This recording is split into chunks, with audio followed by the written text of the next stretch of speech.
పతివ్రత పరమాన్నం వండితే తెల్లార్లు చల్లారలేదంట.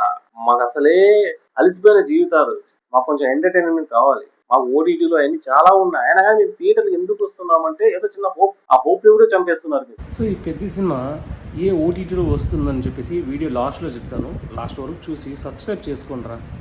హాయ్ ఫ్రెండ్స్, సంక్రాంతికి దాని తర్వాత సినిమాలు చూడడమే లేదు.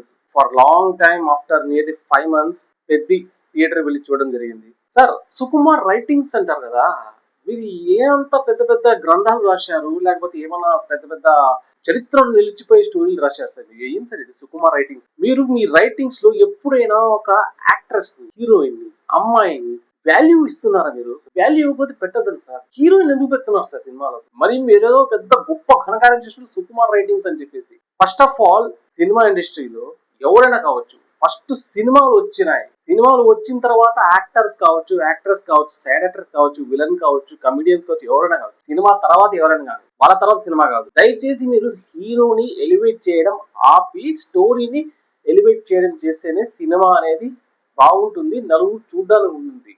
ఎప్పుడు హీరో అనే క్యారెక్టర్ ని ఎలివేట్ చేస్తూ పోతూ ఉంటారో ఎప్పుడు సినిమా అనేది యావరేజ్ గానే ఉంటుంది. ఒక్కసారి 2 సార్లు, ప్రతిసారి ఎలివేషన్. మంచి స్టోరీ చచ్చిపోయింది అసలు. ఊరు పేరు లేను ప్రజలకి, ఒక చిన్న గ్రామానికి పేరు తెచ్చిపెట్టడమే దాంట్లో ఒక యువకుడు చేసే తపనే ఈ పెద్ద సినిమా. లబ్బర్ పందు అంటే లబ్బర్ బంతి అని చెప్పేసి డిస్నీ హాట్స్టార్ లో ఉంది, తమిళ సినిమా. అదే విధంగా దంగల్ అందరూ చూసింటారు, సారపట్ట పారంపర్యం ఆర్య తమిళ సినిమా. అదే విధంగా చందు చాంపియన్ అమెజాన్ ప్రైమ్ లో ఉంది. ఈ సినిమాలని మీరు చూసిన తర్వాత పెద్ద చూడండి.